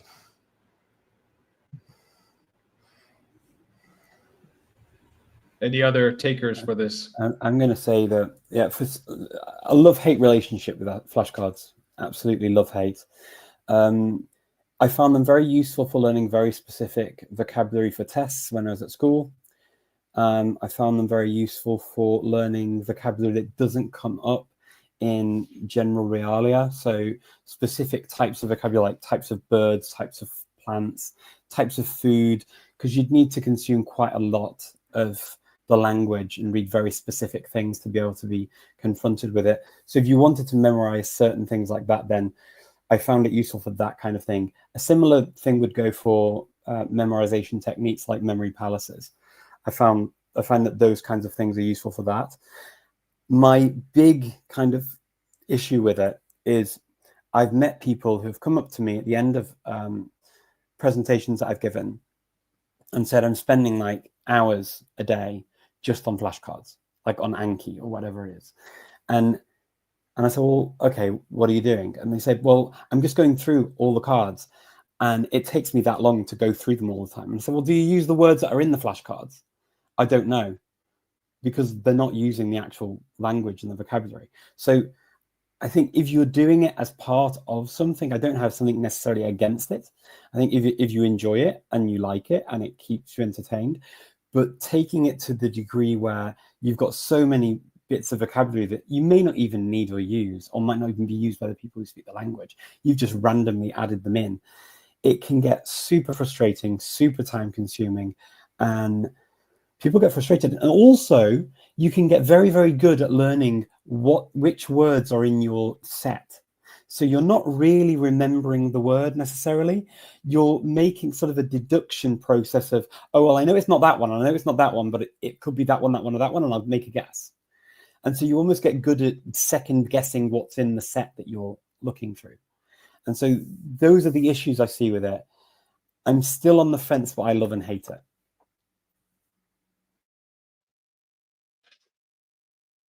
Any additional comments regarding flashcards?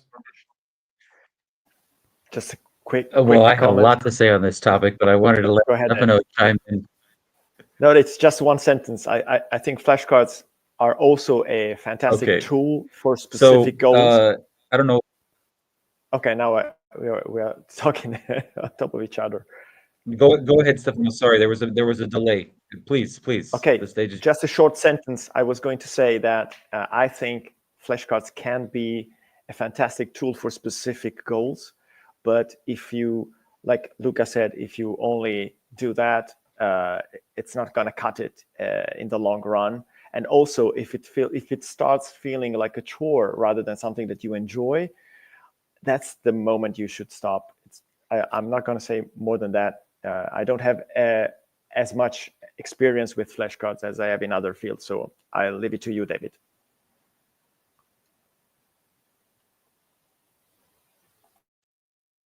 okay. Yeah, I most certainly agree with that, Stefano. That the worst thing that can happen is when your flashcards start to feel like a chore, because that will demotivate you and that will lead to burnout. Somebody asked earlier, I believe, if we could talk about burnout, and I've most definitely experienced burnout myself before. The biggest reason was because I didn't start learning Chinese characters at the beginning of my Chinese studies. I tried to do ALG, so I was just listening hours a day, I had a lot more time back then. And then I decided, okay, now I need to learn all the Chinese characters. I need to read a newspaper in like 3 months.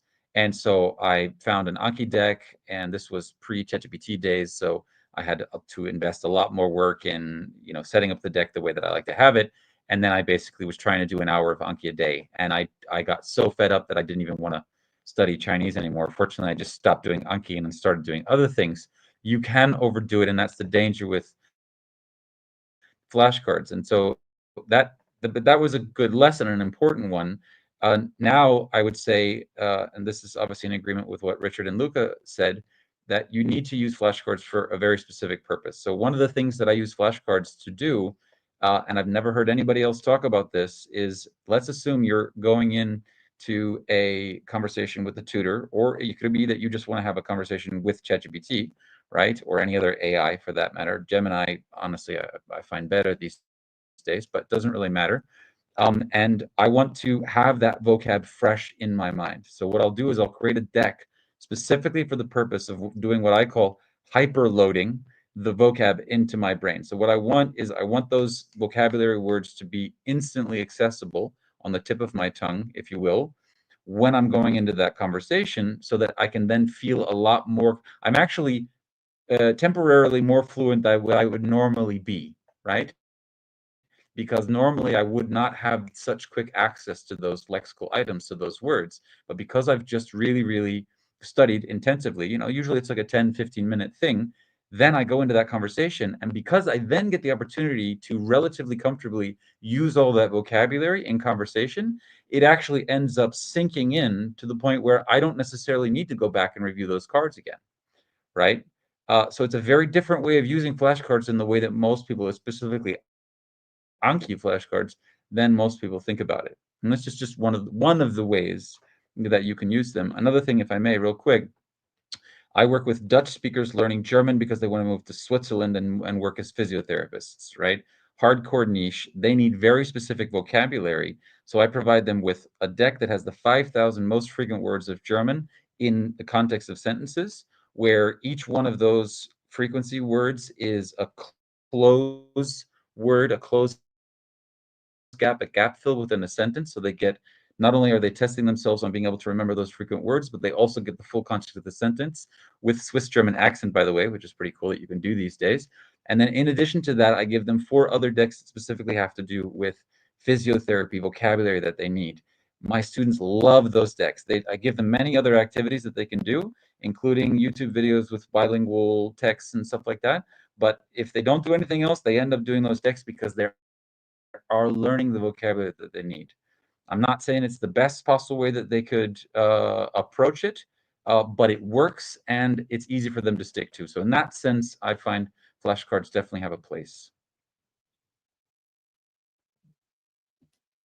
Excellent. So you guys have heard it. Flashcards, they can be friend and they can be foe. Friend, if you use them for very specific outcomes that you're going for. Foe, if you are spending more time creating the flashcards than actively using or acquiring the language. Well, well, well. Let's go from A, B, C, D, E, F flashcards to G, grammar. Okay, some people are big proponents. I love the structure, knowing how to put the puzzle pieces together. Others are saying grammar's lame, learn like a kid, make mistakes. Where are you guys at? How much grammar do you deliberately study, and is it a necessity? Please take it away, someone.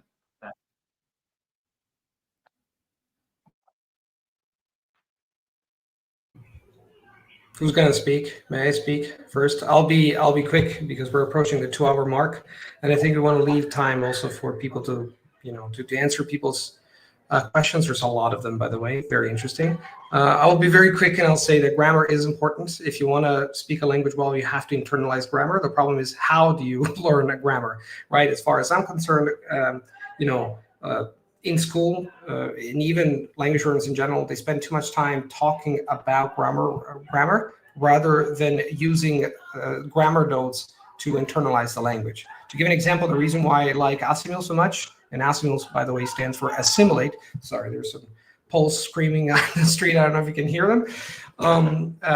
It's assimilating the language through grammar notes. These are lean grammar notes that help you, that facilitate understanding of the text or the dialogues that you go through. So for me, I like grammar, but I don't like. Stefano and I had this conversation. I still remember it. I was running and I was listening to his WhatsApp messages, and I was like struck by the fact that he told me, I like grammar. I can spend hours on grammar. I would never do something like this. I like getting into a level as soon as possible, to a level where I can use the language. And for me, grammar notes are just a means that facilitate the acquisition of the language.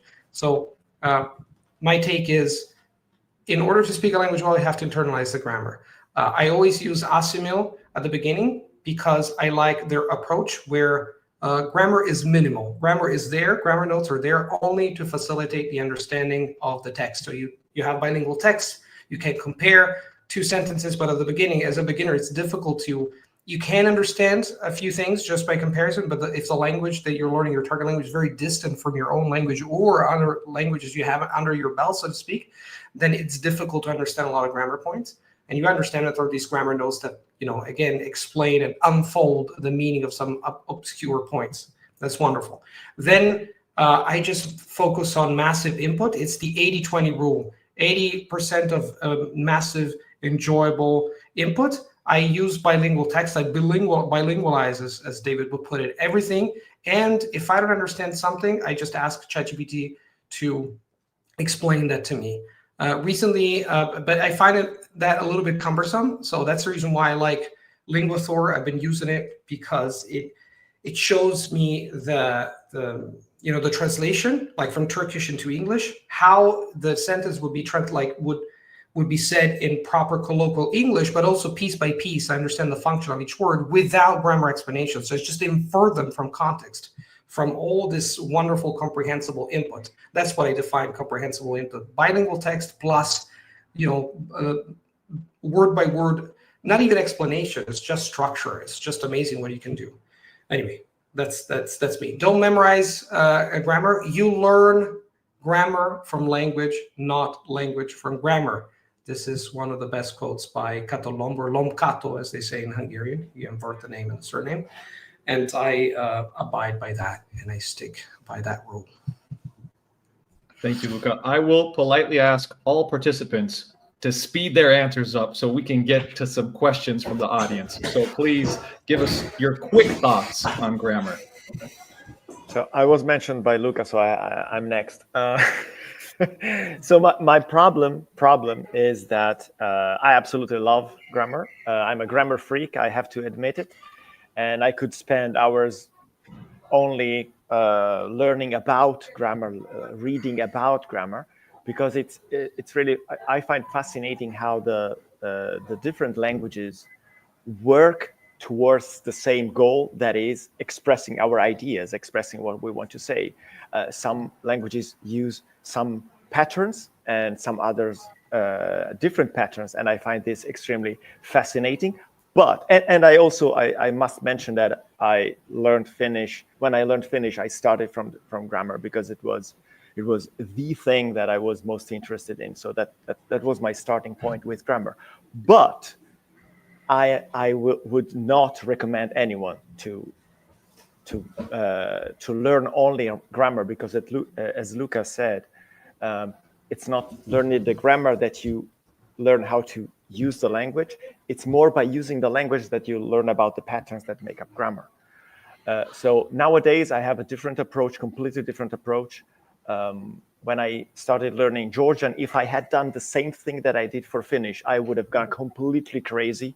Richard just mentioned, like a few minutes ago, mentioned how complex Georgian grammar can be. I have a completely different view now, and that is the staircase analogy. I use the analogy of a staircase. If you are at the bottom of a long, super long staircase, and you look up, you go, oh my God, I have to go this long away. I will never get there. Okay. And this can be your situation when you look at a very complex grammar system when starting a new language. But if you only look at the first 3 steps, all of a sudden it's okay, right? I can take these 3 steps. And then when you're at the on the 3rd step, you can take a look at the following 3 steps and go. And one day you get to the top. So it's just a bite-size kind of approach right now for me. But still, don't feel bad if you like grammar, because we exist. Language lovers, grammar lovers do exist. We do exist. Yeah, I think I was mentioned by Stefano, so it's my turn.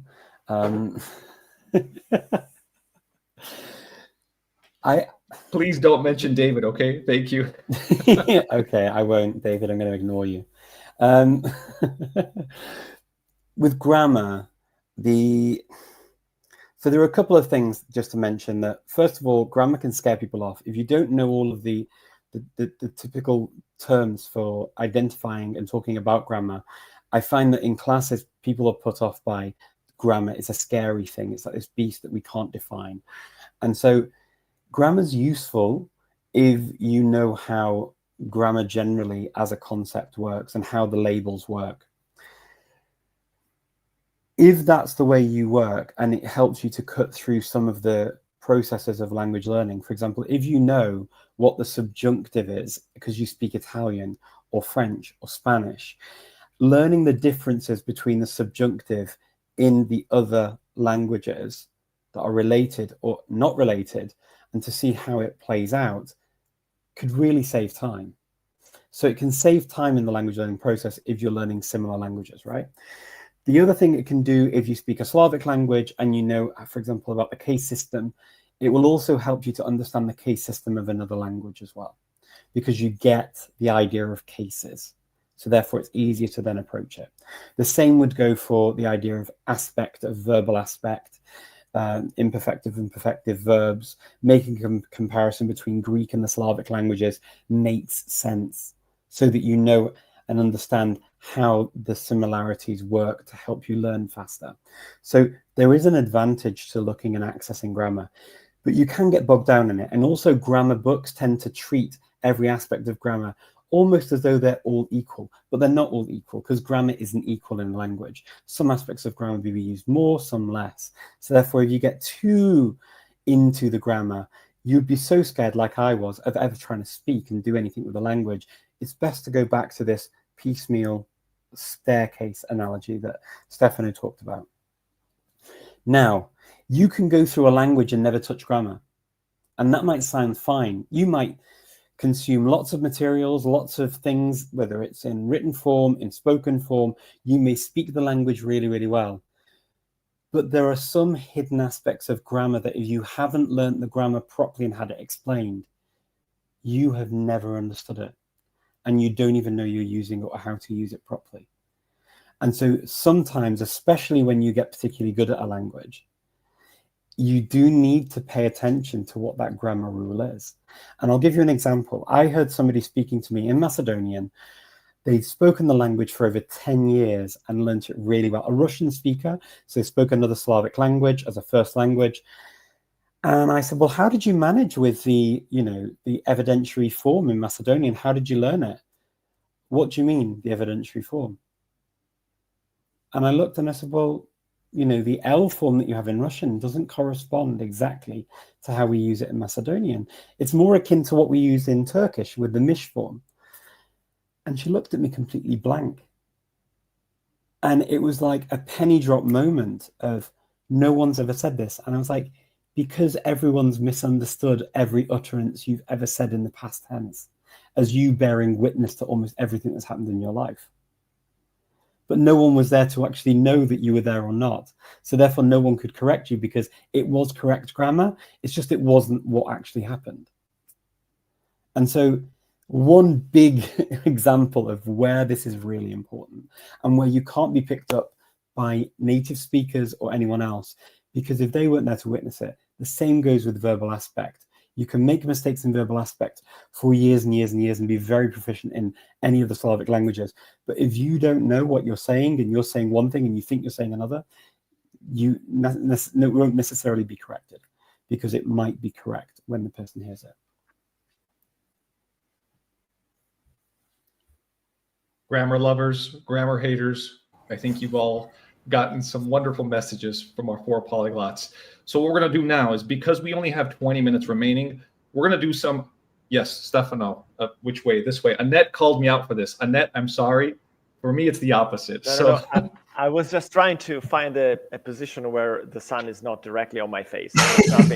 Touche, yes. It's not easy. Like the problem of being in Finland. Please ignore me for a while. So what I will ask is anyone who has a very strong urge to answer the question, instead of having everybody talk about it, let's have one polyglot specifically answer the question. That way we can get through them quicker and make sure everyone gets, a little treat for themselves. So just raise your hand and then I will await your answer. And let's start off with this question, which actually, Stefano, if you don't mind, can you give us a 60-second overview of your specific language learning process? Just give us a quick overview. Oh, boy. Okay, wait, which one? Which language? Because it really depends on the language for me. I don't have a standard approach, but what I would do is to learn about the language first, take a bit of time to learn about the language, like what are its main characteristics, its most difficult points. Is it a language that I use other languages that I've learned to get closer to, or is it a completely new challenge, etc. So that I know where to start. I usually start from the point that interests me the most, because for me personally, guys, language learning is all about fun, and I only want to do stuff that I like, that I enjoy. And the minute I no longer like what I'm doing, I change it up usually.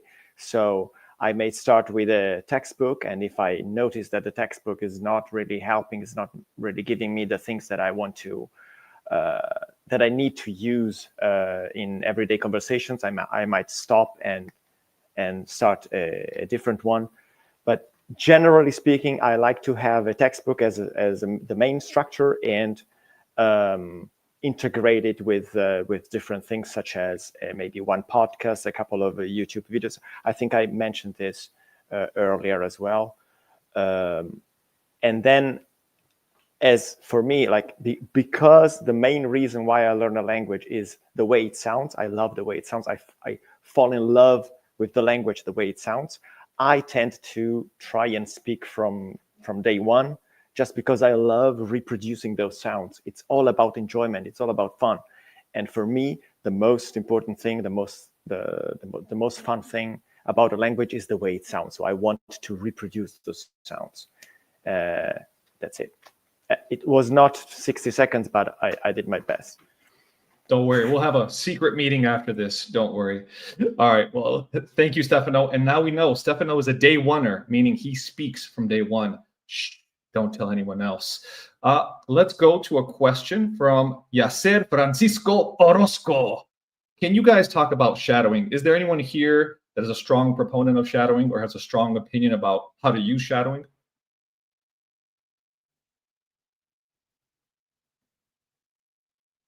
I think the only way I really use shadowing is in songs, when I'm learning songs, because I do enjoy singing and I like singing in different languages as well. So yeah, I found that when I was at university, for example, and I was studying Italian, I learned many albums of a couple of what some people might see as cheesy Italian singers, but I really enjoyed it because they sang very clearly and I learned the songs by heart. And I found that it just helped with my flow and changing the verb forms, for example, it just helped with that. And I was learning them off by heart, where I wrote. And that was kind of a shadowing technique where I'd hear it, sing along, and then be able to do it on my own. Excellent. I can tell you guys, Richard sings. He sings all songs in the world. You just ask him, hey, I was just touching on 1 second and turned into like started singing in Turkish, French, Italian. The man is the man. Anyway. I will add that if you ever attended the Polyglot conference or the Polyglot gathering, Richard can definitely be heard singing somewhere. It could be in the woods, it could be in a conference room. It doesn't matter. So let's go to another question here, which is from Blank XD, a very suspicious name, if I will. How does one go about elevating their vocabulary in a language, i.e. more advanced word choice, grammatical construction, etc.? I'll answer that one very quickly. In order to elevate the vocabulary, enhance your vocabulary, my simple piece of advice is consume a lot of content and progressively consume content that is more and more difficult. In particular, I'm learning Polish. I've been speaking it for quite a while. I think I have a very solid level, let's say B2. And I'm reading a book. I've been reading, it's called Apocalypse Z, originally written in Spanish. The amount of words that I don't know per page is astounding. And I will make a YouTube video about it. And that's how you enhance your vocabulary, by reading. I think one of the most important things you can do, I know maybe some of you don't like reading, but I believe that the languages in which I have a very high level, like say C1 and C2, are languages in which I've read quite a lot. We're talking dozens, if not hundreds of books. Whether you read through transcripts, of videos, etc., that's fine. But if you want to get into more the upper echelons of language learning, you want to be well read and well spoken in language, you have to read. This goes for everything. I think reading can change your life. Some people don't like reading, but I think if you really want to elevate your vocabulary, then the more you read, the better it is. That's my short answer. I can talk about this for hours and hours, but I'll limit myself to that one statement, final statement. Read as much as you can. And if I may paraphrase in sensationalistic language, if you're not reading, you're not succeeding. Shame, shame, shame on you, okay? That's word for word of what Luca just said. All right, next up we have Jonathan. I mean, if I may, I'll just add to that. If on top of reading, you can also find that very same book as an audiobook, because an audiobook is really just the spoken form of the written language, right? Then it's a relatively easy add-on, and you'll actually get the auditory component. And a lot of my higher level German comes from listening to audiobooks. You obviously need to go on books, where the speaker is somebody who has the voice is incredibly important. A lot of people don't think about this, but I think it's incredibly important to find speakers that you like listening to and not force yourself to listen to a voice you don't like. But then once you find that and find a good book, there's so much you can learn from a single book. Like Luca said, I mean, especially if there are many items on each page that,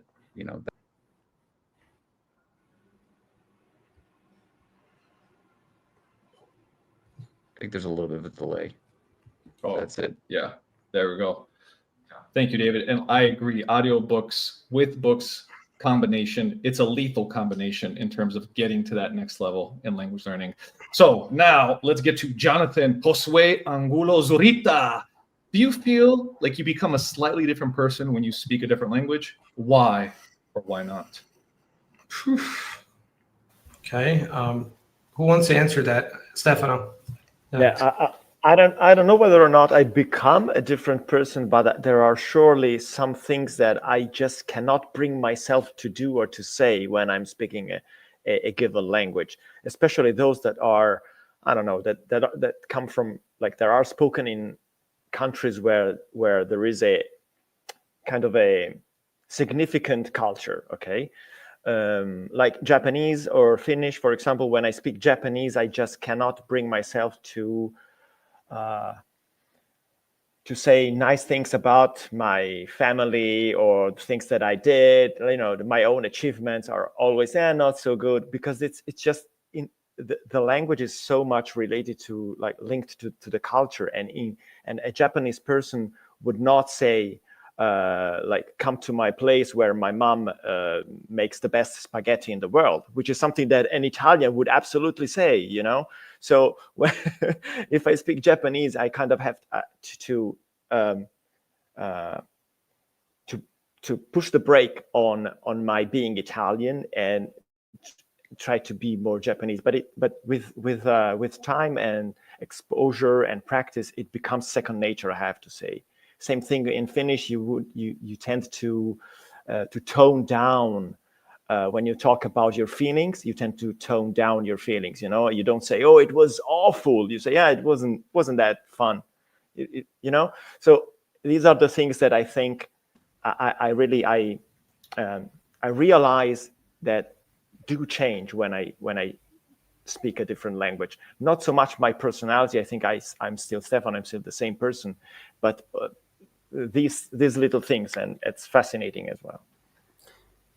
Yeah, I'm going to say no, absolutely not. My personality, my core, who I am, doesn't change. At school, how do you behave if you're in a bar fight? How do you behave if you're with your family? How do you behave when you're talking to young children? How do you behave when you're talking to older people? Is it the same you? Yes. But is it different facets of who you are and how you speak and how you address them because of the changes in the situation? Absolutely. And it's just an extended version of that with languages. And also you've got the issue of, do you have access to the same feelings attached to the vocabulary in the new language that you have in your own language? So that's another dimension.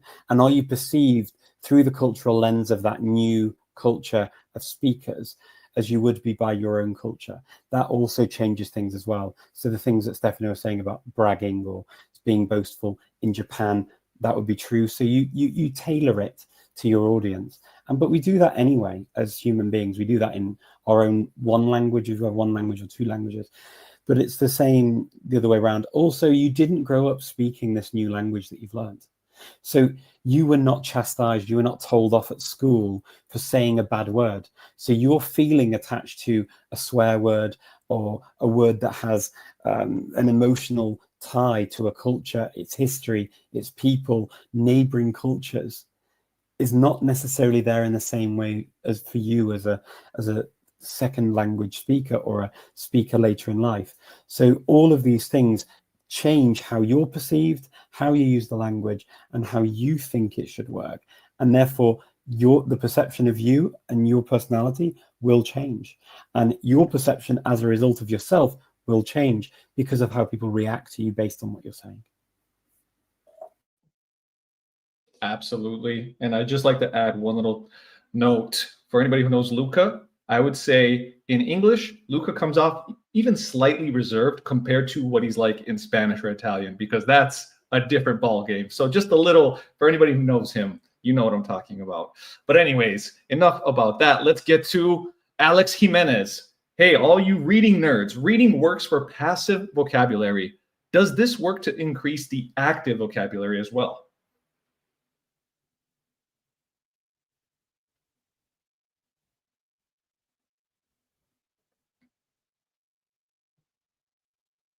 utter silence from our polyglot panel. These are frauds, folks. I think I just lost you guys. I'm not sure. There was like a 3-second, black hole. I can answer that question if you can still hear me. This is the Polish internet. The answer is yes. Again, I'm a big proponent of reading. The more you read, and on top of that, you can listen and read at the same time. It all goes back in the back. Like we have something called declarative memory, procedural memory that David was talking about before. Anything that put you into your mind gets digested by the brain. And sometimes for those who are heavy readers, but sometimes you read a lot, and all of a sudden this word or this expression came to the fore, just came to my mind that, when you were speaking, this is what happens as a subconscious process.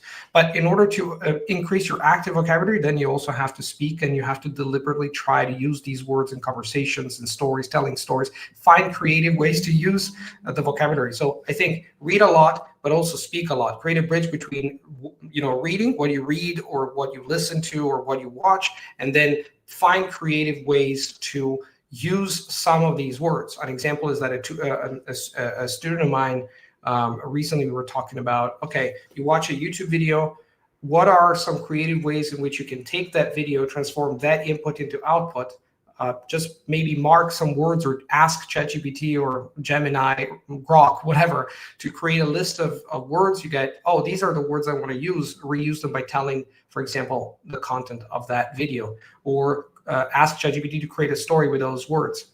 So it's a matter of massive input. It's always the cake. And then you have the icing on the cake, which is active and deliberate use of the words that you want to increase. In particular, focus on the ones you want to increase, not just try to increase your vocabulary in general, because the vocabulary in general, the language is so big. You have to learn to use what you want to use for purposeful communication. That's it in a nutshell. Excellent. Thank you. We'll have time for one last question before we close out with sharing everyone's information here, how you can get in touch with them, and some important events coming up for any language lovers. So very last question here is because I think we've heard over and over again the importance of listening to the language, the beauty of letting it capture your ears and then letting your mouth get accustomed to it. Connor Williams asks, talking of hours of listening, what do you all think the optimal amount of study time per day is? Or do you think too much study in one day can be counterproductive? Who wants to answer that question? I can answer, but I'll let you handle that, David. I'll go. Yeah, I'll start it off at the very least. So yes, and the exact wording of your question is very important here. Too much in one day can be counterproductive because you will burn out if you are studying.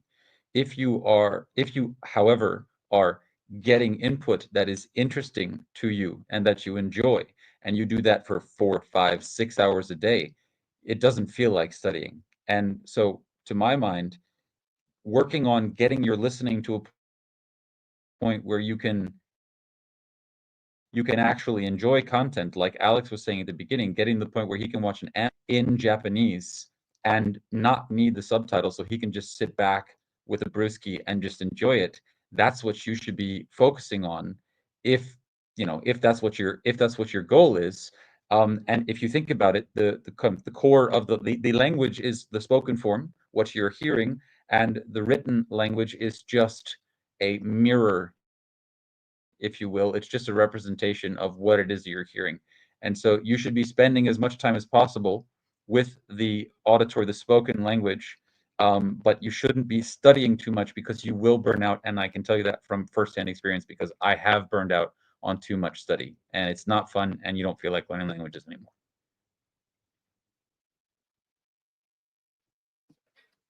Very well said. So guys, remember, it's all about studying over time, remaining consistent and frequent with it, as opposed to just relying on intensity. Was there an additional comment there? I apologize.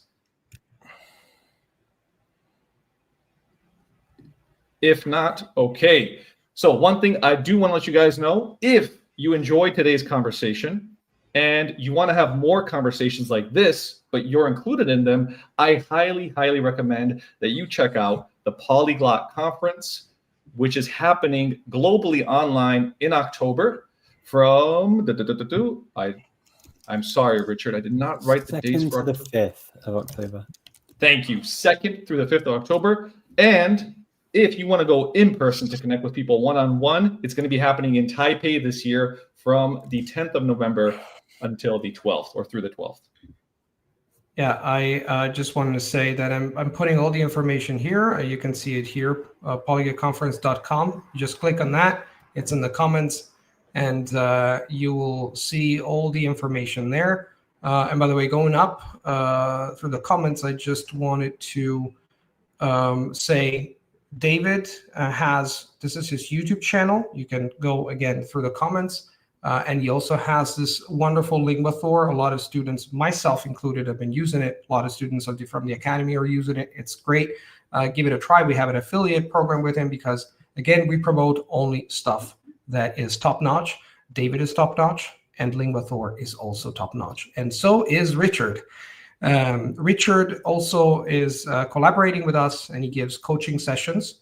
And you can check here again in the comments. If you want to take lessons with him, he's a wealth of knowledge and he's a very cool guy. So you might want to invest that possibility. I think it could be a game changer, especially if you're looking for direction, instructions, but mostly I think inspiration, because Richard is the man, and so is Stefano Suigo. Stefano has a YouTube channel, and I think, Stefano, you also have people can contact him on Instagram. I don't think, Stefano, you have any private lessons, because you were overwhelmed by students who said, stop, I don't want any more students. You veered towards another, now you're helping creating content. It's amazing what you do, by the way. And I think that's it, guys. I'll let you, Alex, finish this. I hope you guys liked it, by the way. I loved it. I learned a bunch of things. So yes, and by the way, we're not the only polyglots around. I'm not including myself in that statement. If you want to see a conversation like this again, you want to see some different faces, let us know. We're all about that. So this is just friends coming together and trying to do something different for the language learning community.